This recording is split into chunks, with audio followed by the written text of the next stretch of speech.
Well, welcome. DevOps UK 2021. I am so excited to be back. Are you excited to be here? Yeah. Have you had a good time? Yeah. Are you all very tired?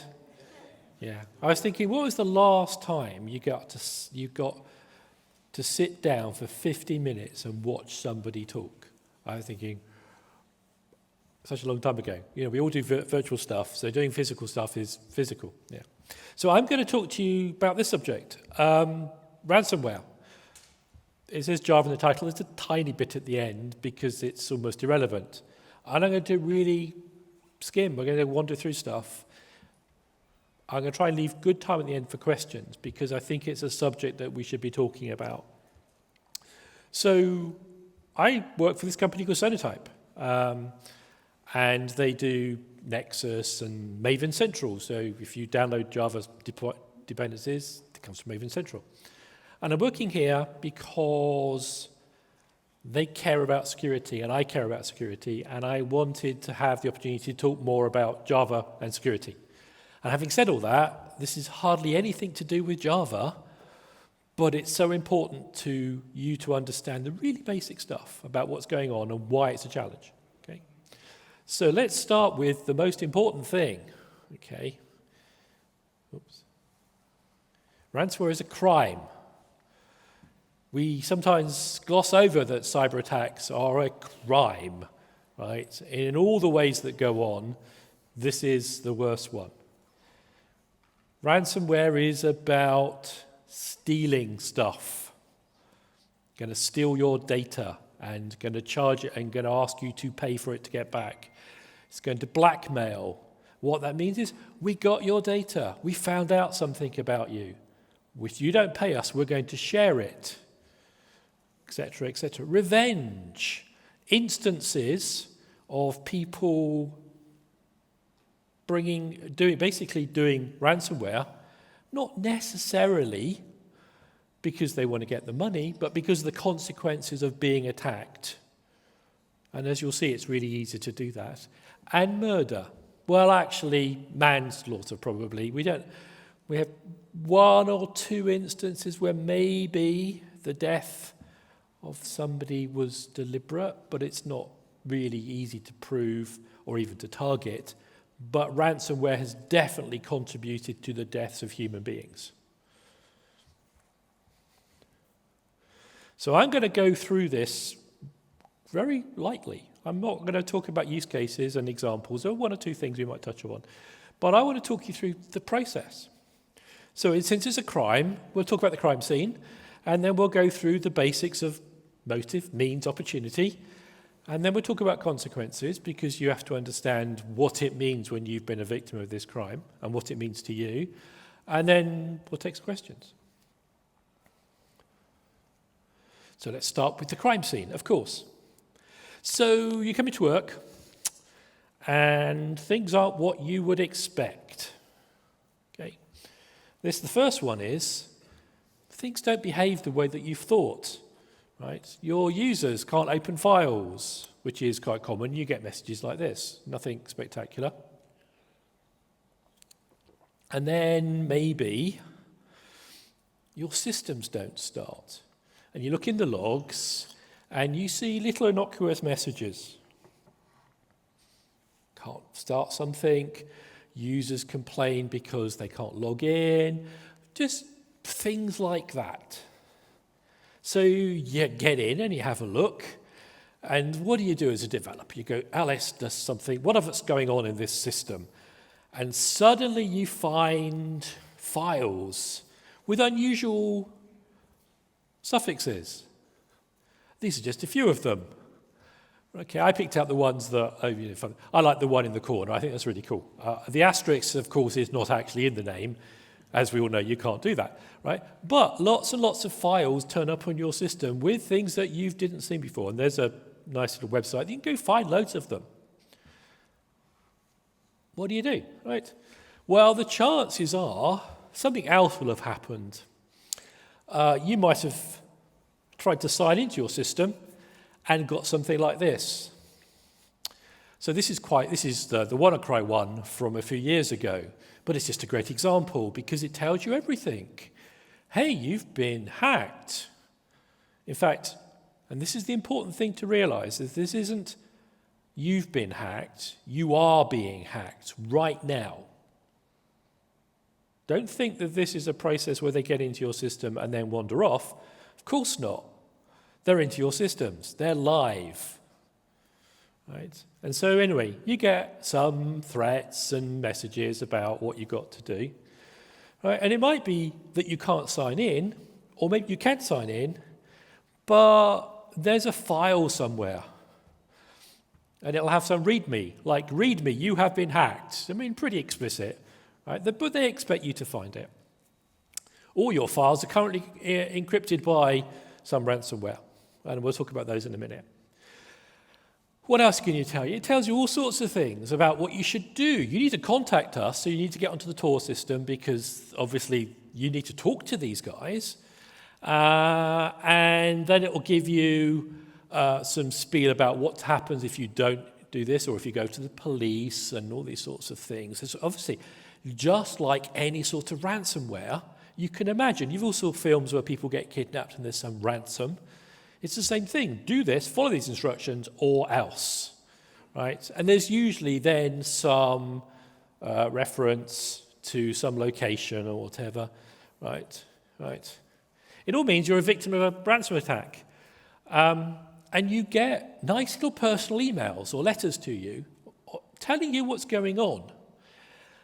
Quite often, they're much bigger than what's really happening. But look, lots of stuff. We've taken all this amount of data off your system. We've got all your addresses. We know where you live. We know all sorts of stuff. And then, hey, we are businessmen. We want to receive ransom for everything that needs to be kept secret. We don't want to ruin your business. Well, actually, they probably have ruined your business, but what the hell? They want the money from you, right? And they'll give you some amount.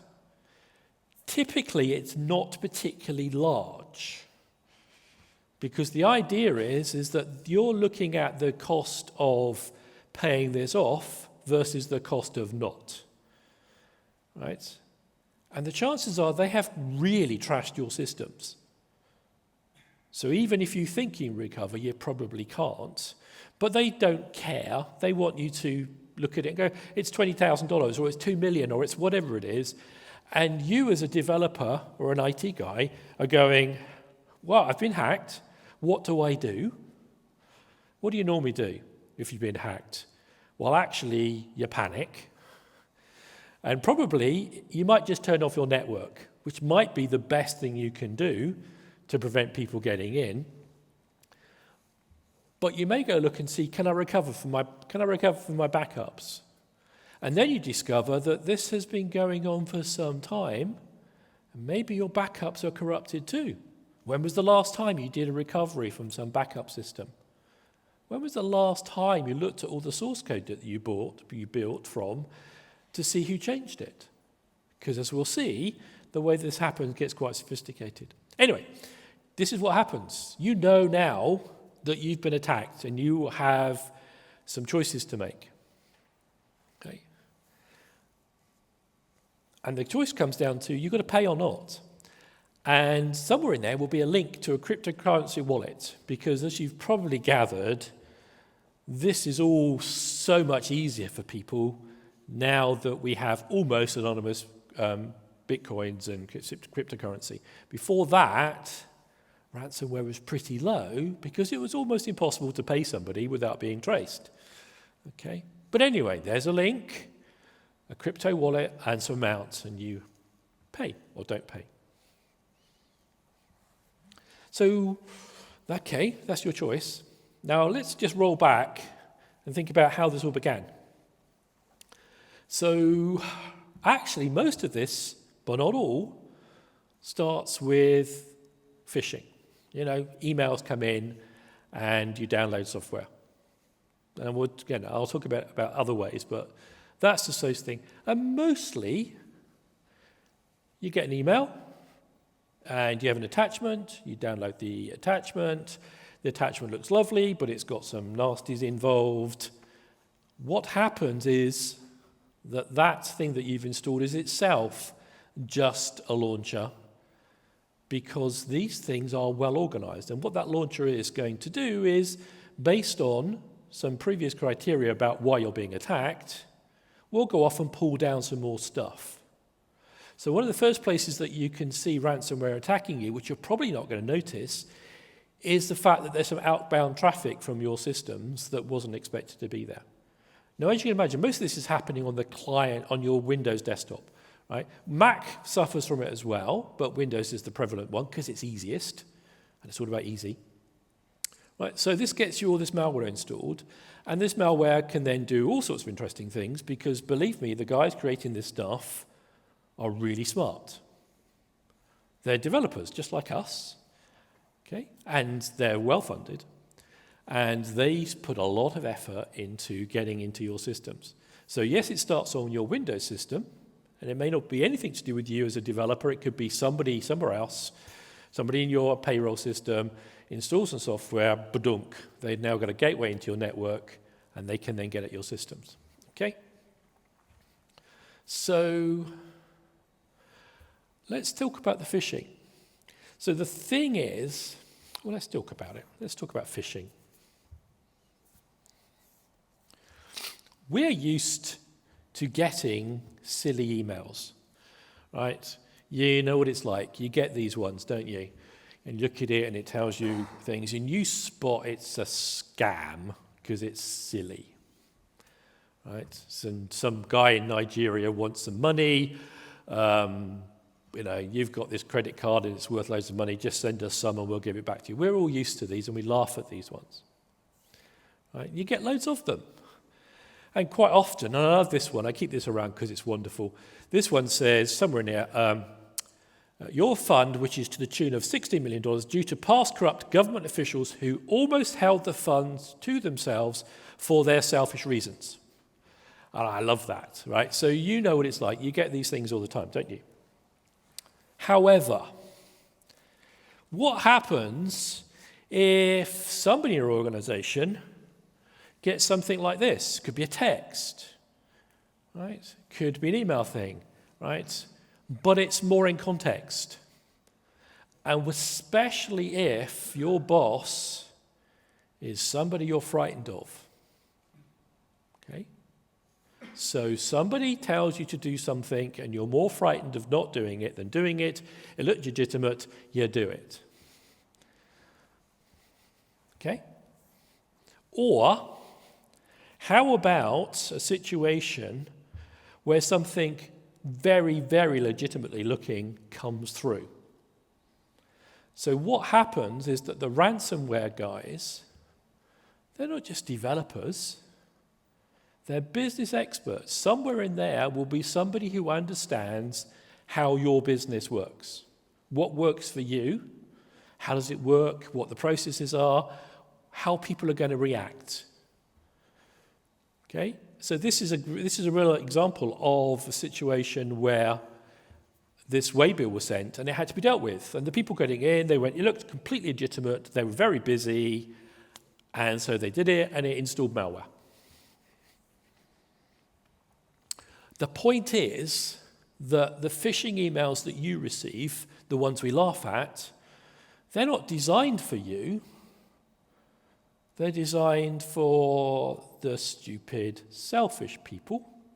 Because if you're trying to do the scam of trying to get people to send you money, don't pick the smart guys. Pick the guys who are not smart. So don't send them a smart email. Send them a silly email, because if you catch them with that, you know they're not smart. With ransomware is trying to get in your business. Right? Ransomware is a very simply targeted system. They understand the industry that you work in. They understand how you think.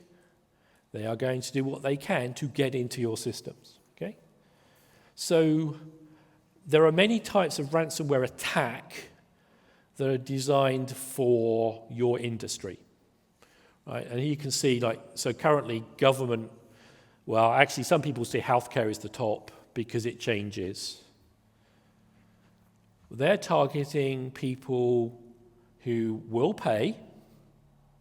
They're targeting people who are very busy, who can't afford to be down, or they're targeting organizations that have sensitive data. I said about exploit, blackmail. Governments are great. Hey, we found out that actually that thing you said you were going to do, you didn't do, and here we've got the data. We're going to threaten to publish that unless you pay us. That's ransomware, right? And all these sorts of things. Technology. We've stolen the patents that you were going to file. Pay us or we will publish them. So guess what? Do you think you should pay off a ransomware? What do you think? Who would say yes, you should pay it off? Any hands? One or two? Okay. Well, in general, the advice is don't pay it off. Right? Not necessarily for the same reasons that maybe because of human beings being kidnapped, but the reason you shouldn't pay it off is because if they've stolen your data, they're not going to give it back to you. And even if they did give it back to you, they've got a copy. And your data is valuable. The only reason that these guys may not do that for you is because they want to have some sense of legitimacy. They want you to believe that you're going to get your data back. The best one they do is they do double encryption. They encrypt your data, and that's good, and then they do it again. And then you pay them, and they give you the keys, and you run it, and you get some of your data back, but not all of it. Then what do? Do you pay them some more? Do you walk away? Right? Very clever. Do not underestimate what's going on here. And again, we'll talk about that later. So anyway, so they're targeting specifically against particular types of organization. But the most scary thing is that they're targeting specific instances. So they're targeting hospitals and universities and banks and oil companies and your company and my company, because if they believe that you have data, then they can steal it. If they believe you will pay. And what these guys are doing, coming back to the phishing thing, is they're watching you on social media. Right? Once they start targeting it, they're going to be looking at you as individuals. So the one about the email that says it's from your boss, but you're frightened of him, that they can discover. If you happen to mention on Facebook or wherever that you don't get on with your boss, or you don't like this, or we've just done a new project and it's called this, you leak out information. They are watching you because they are targeting you. So once they decide you are the target, they're going to start looking at all these other ancillary sources of information, including you. Right. So, phishing, malware, sounds great. So as long as you haven't got Windows system, you're okay. Yes? No. Because they go in through vulnerabilities. So in classic vulnerabilities that they look for, network vulnerabilities, network tooling, gateways, routers, anything that gets in. And that's not really ransomware, that's all cyber attacks trying to do this. This is just one, right? This is a really classic one that came up recently because it took a long time for Citrix to close it.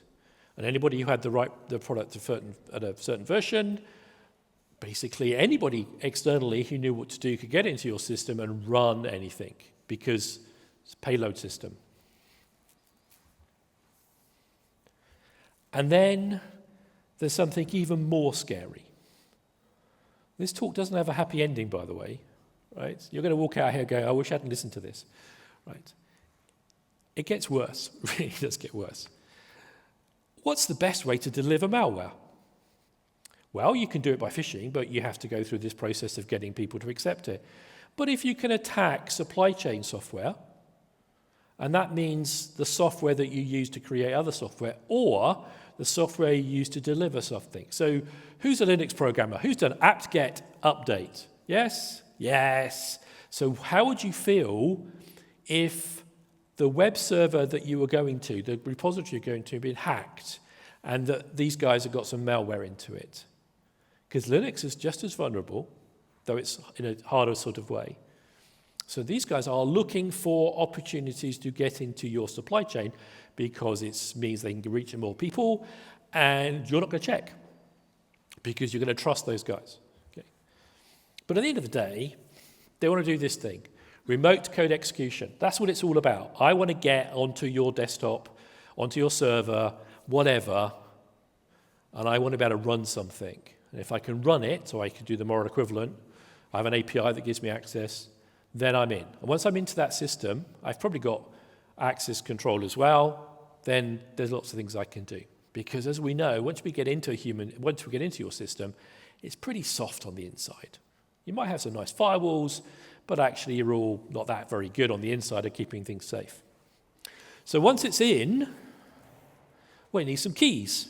So it will call back, and it will call back to some IP address, which is probably in a botnet, right? So there'll be 1 million of them, and it'll call one of them, and it'll get the keys, because it's got to do some encryption, because it's going to encrypt this stuff for you. Have you seen anything so far that you'd spot? Probably not. And then they have very sophisticated code that will do the encryption, because it's not going to be brute force. They start with, there's a whole bunch of routines and ideas of how to do it. But basically, we're going to start with the files you change the least, and we're going to encrypt them. And we'll keep working through it. Right? They've done certain things where they've actually had stuff running in memory and changed the files underneath. They've done situations where they have overwritten files, loaded the files, and then put the files back. Right? But they've got encrypted versions, and then they do a big bang at the end.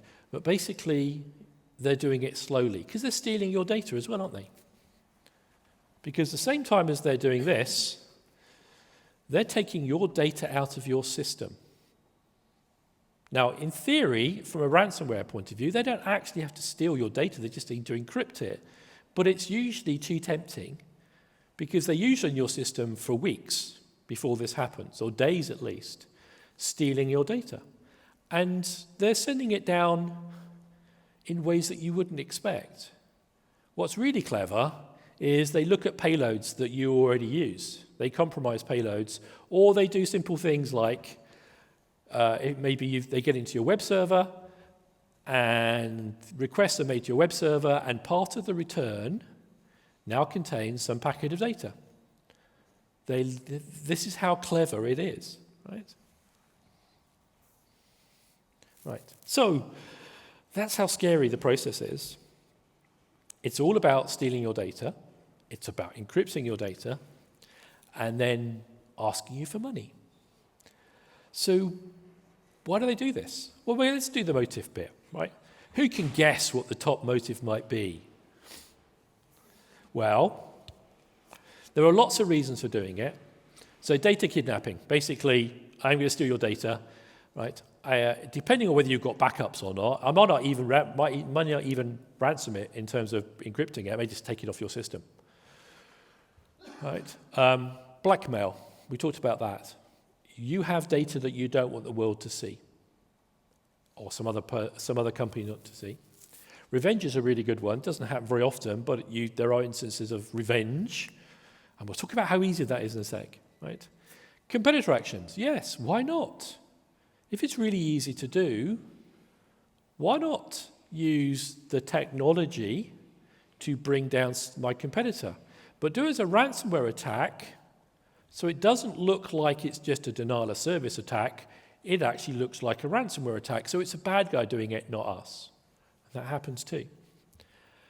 And then something else, and again, I'll talk about this in a second, but what we've noticed, and this is part of why ransomware is becoming what it is that there's a new phase of cyber attacks, weaponized. And that means that ransomware attacks aren't just for money. Sometimes they're a demonstration of a weaponized attack system, a cyber attack system. Because if you think about it, if you're developing new weapon systems, okay, boggles the mind to think of this in a cyber environment, but if you think of new weapon systems, you want to prove they work. And ransomware is a really great way of proving that I've got into your system because you're going to scream about it. But of course, it's mostly about the money. Okay. So 5 years ago, when I started talking about cyber security, because I was appalled that we were so naive, I said some things. Right? And I said things like, organized cybercrime is the most profitable type of crime in the world, and it still is. Right? And I would say things like, well, look, 5 years ago, cybercrime and the drugs trade were about the same, $430-odd billion each. Okay? And we used to say things like, which one is the least risk to the criminal? Being in the drugs trade or being in the cyber attacks space? Well, cybercrime. It's that you don't get caught for cybercrime. Which is growing the fastest? Cybercrime. Which is the hardest to prosecute? Cybercrime. Okay. Which one is meant to reach $2 trillion by 2019?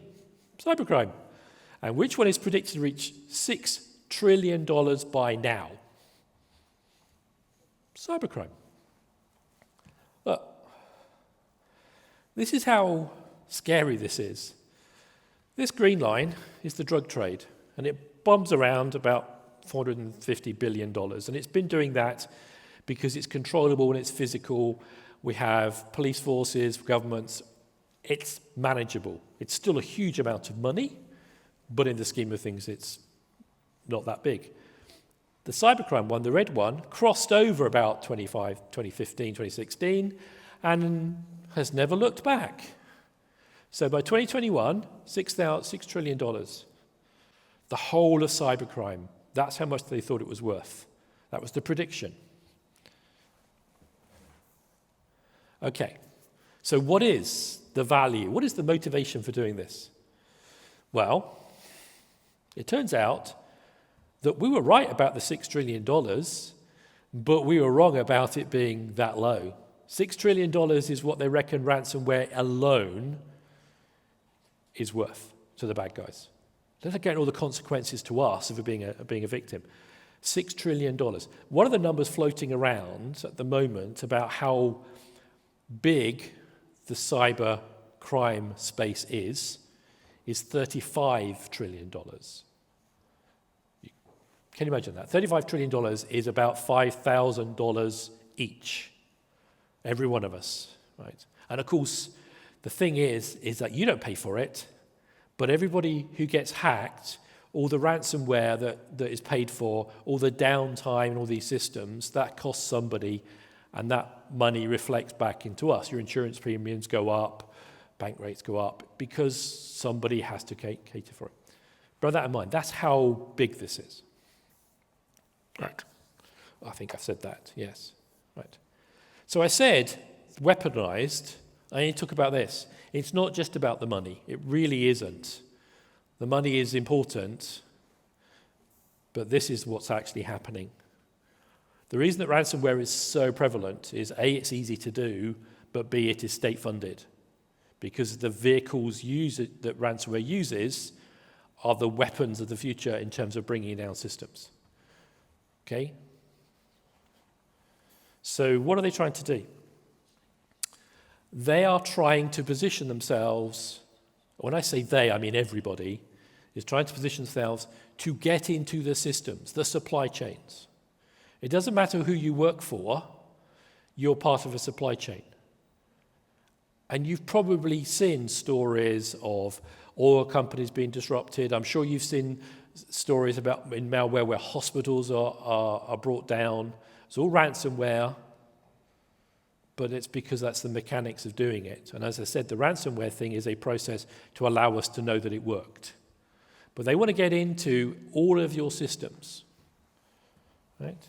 Because at some point, they may want to turn them off or just affect them in some way.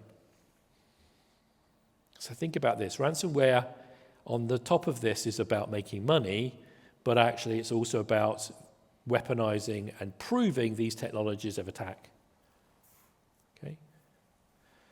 And the funny thing is that if you pay, you're helping pay for the next attack because you give them money and you've given them money to fund the next one, right? If you're a hospital and you pay up $1 million to get your data back, then you've given them $1 million to refine the next attack. That's how bad this is. Right. So cybercrime, as we said, is almost impossible to prosecute.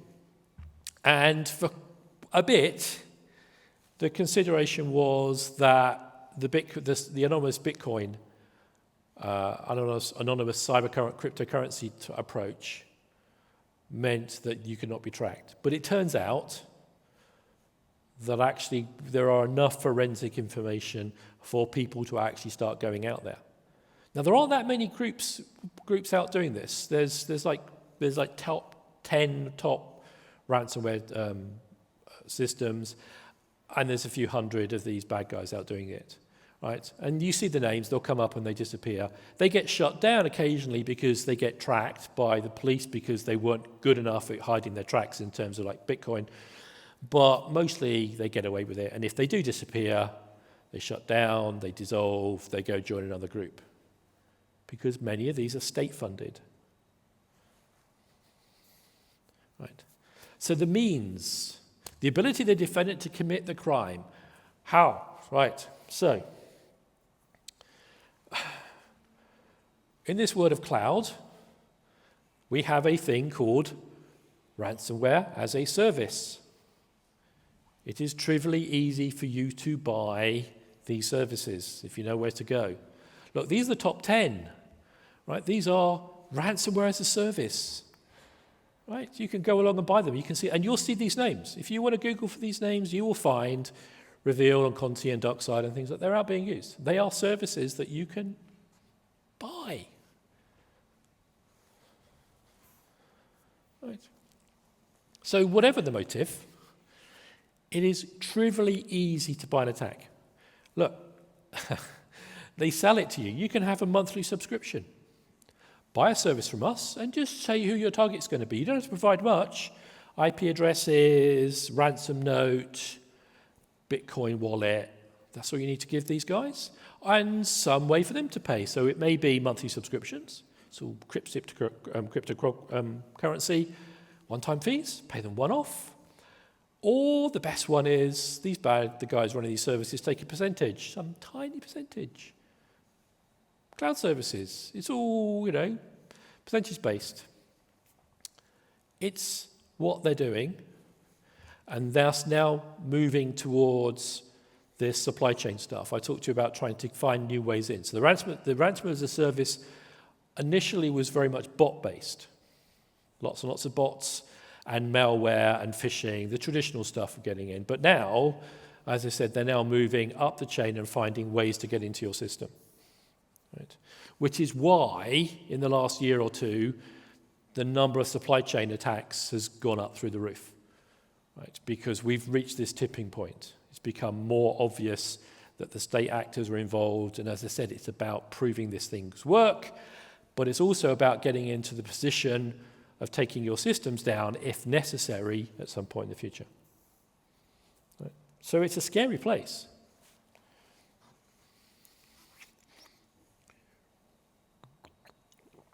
Ransomware is the tip, the visible tip of all this. So, opportunity. Whether or not the defendant has the chance to commit the crime. Ha! It's easy. I've shown you the ransomware stuff. It is ridiculously easy, right? And it's getting easier for them. And this is where you as a developer start to get involved. It used to be, it was all about vulnerabilities, right? Malware aside, trying to get into a system, was still needed to exploit something, either your total lack of security control or vulnerabilities. You've got some vulnerability installed on your server.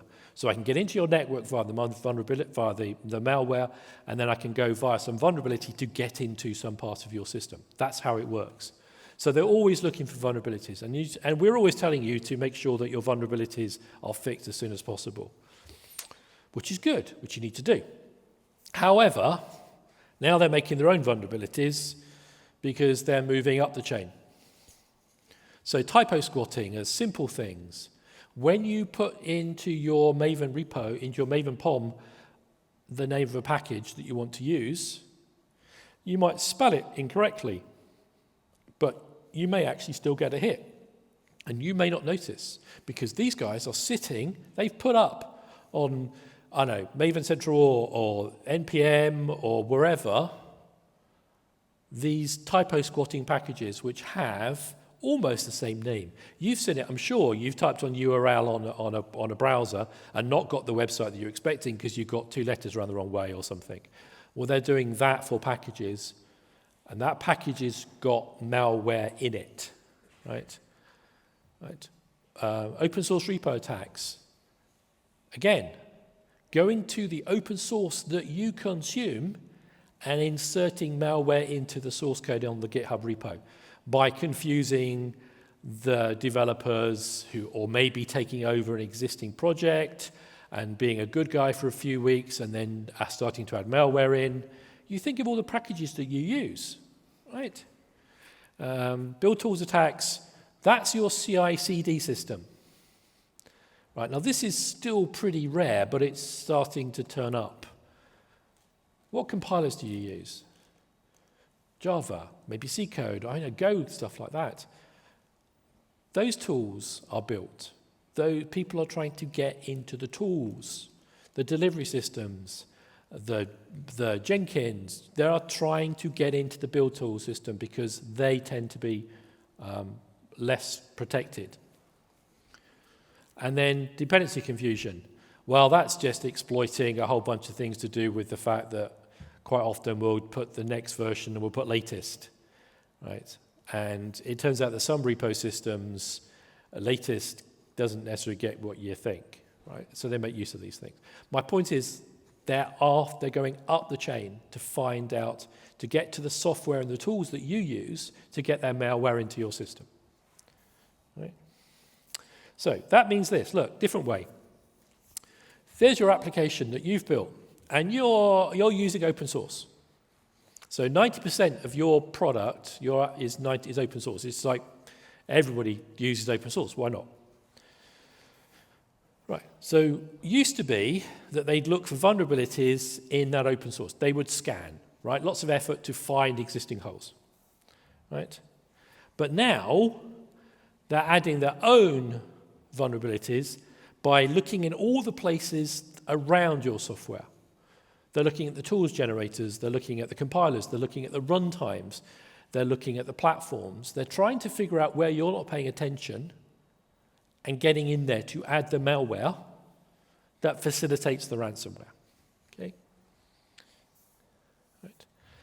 And because of this weird thing with nation states and this cyber warfare thing, lots of these aren't necessarily designed to be found immediately or exploited immediately. Okay? Many of them are there for later on. But the problem is you don't know if it works. So occasionally these later ons is we're going to use it as part of a ransomware attack to prove that it works. Because again, if we can do a ransomware attack and you squeal, then we know that we're in.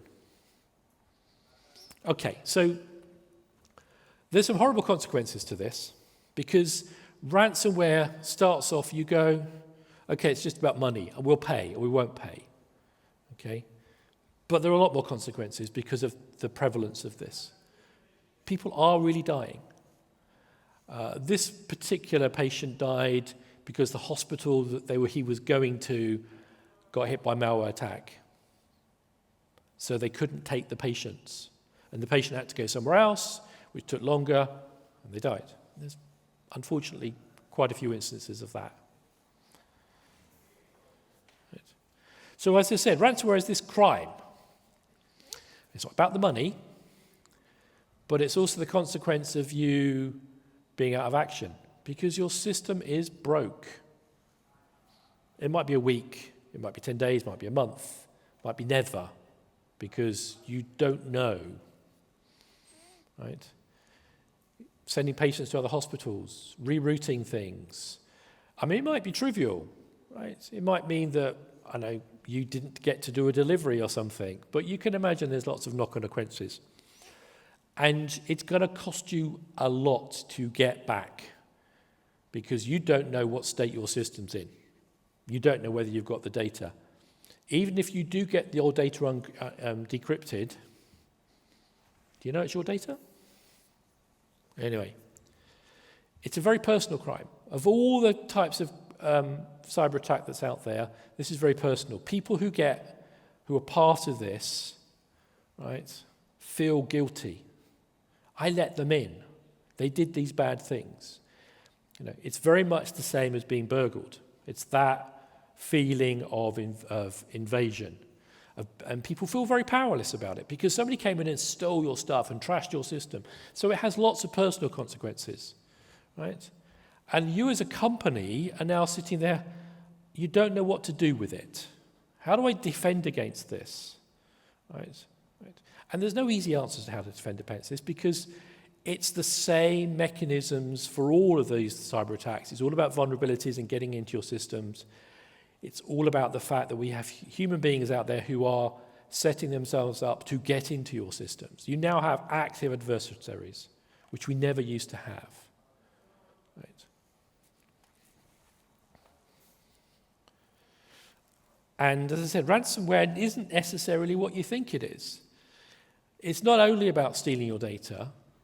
Quite often, over the past, we've gone, cyber attack, vulnerability, get into systems. Like Equifax was a really good example. Equifax, or 2017, lots of data was stolen. Everybody was really embarrassed about it. Credit card numbers were stolen. Turned out, afterwards, that in fact, not only was data stolen, data was added. Because Equifax is a credit rating company. Imagine you can put identities into the system. So that means that if you have anything like that, you may not have got your data back, you may have got some more, because somewhere in there, to the advantage of the bad guys, will be some new identities, new codes, new extra. And once you start realizing this, you start saying, how is this my system? And you can imagine that if you're on the receiving end of these sorts of attacks, it's just horrific. Right?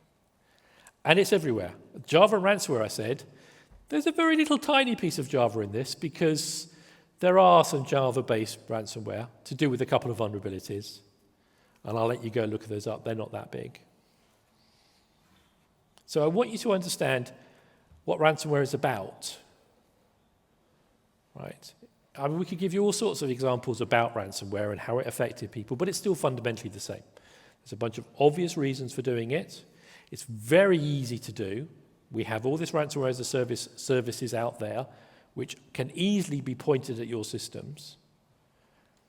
They get into your systems not just by looking at the front door and looking at what vulnerability is going. If they're targeting your particular company, and which they do, they're going to be looking much further afield than just your systems. They're going to be looking at you personally and finding weak individuals within your organization who they can send emails to get malware in.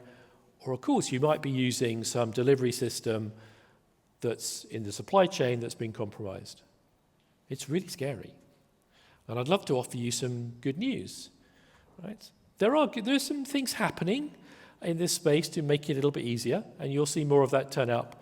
But in terms of immediate responses, the simple answer is there isn't very much more than what you're already doing. You just need to be much more aware of the fact that you could be targeted, and then it's not drive-by. It really could be aimed at you and your team and your company. So you need to start thinking about what happens if we get attacked. What can we do to recover? I can give all sorts of advice, but I'm going to stop there because I'm a little bit over time. So, thank you for listening. Do we have any questions? No. Everybody really, really depressed? Yes, sir? Is there anything being done at a political level to stop the state? There is some beginnings. Yes, you're quite right. So Joe Biden and others are working together. They've got a 30-country working group that is talking about how to stop this. Because, as I said, there's all these ransomware as a service providers, and of course, many of the bad guys behind this are, as I said, are state actors, and there's a few well-known groups in Russia and others. And so actually, what they're trying to do is figure out how to put pressure on people to prevent that, because obviously it hasn't worked so far. So yes, there is activity going on, but at the moment it's still political. But I suppose if the good news is anything to go right, it is the fact that it's finally got to the point where politicians are beginning to pay attention. The other thing that's going on is related to supply chain. There is an executive order that went out from Joe Biden this year, which is about improving the audit trail for the software that you use. But again, that's at early days, and I know this was a fairly high-level talk. Okay. Anybody else? Well, thank you. Oh, yes. Have you guys spotted something in Maven Central, like this rise of ransom going to the builds and to this Do you know, I haven't actually asked that question. That's a good one. Has Maven Central been compromised? I don't know, but I'm going to say I doubt it, because what I can tell you about Sonatype is that they have a lot of people behind the scenes involved in discovery of all this stuff. Mostly it's like Maven Central. It's not about Maven Central specifically. It's more about the rules that are used by the repository owners to validate that the stuff being installed is correct. And depending whether you use Node or Maven Java or whatever, there are some rules. Some are more than others. It's usually at the very least like saying, do you own the domain that you're publishing? So anyway, so the answer is I don't think so, but I couldn't say for sure. Yeah. Okay. Well, thank you. We're all going to go and have fun. I've got to do another talk, night talk in a few minutes. That'll be fun. Thank you for coming. I'm at the Sonatype booth if you want to have more questions or berate me or whatever. Anyway, have a good rest of DevOps. Thank you.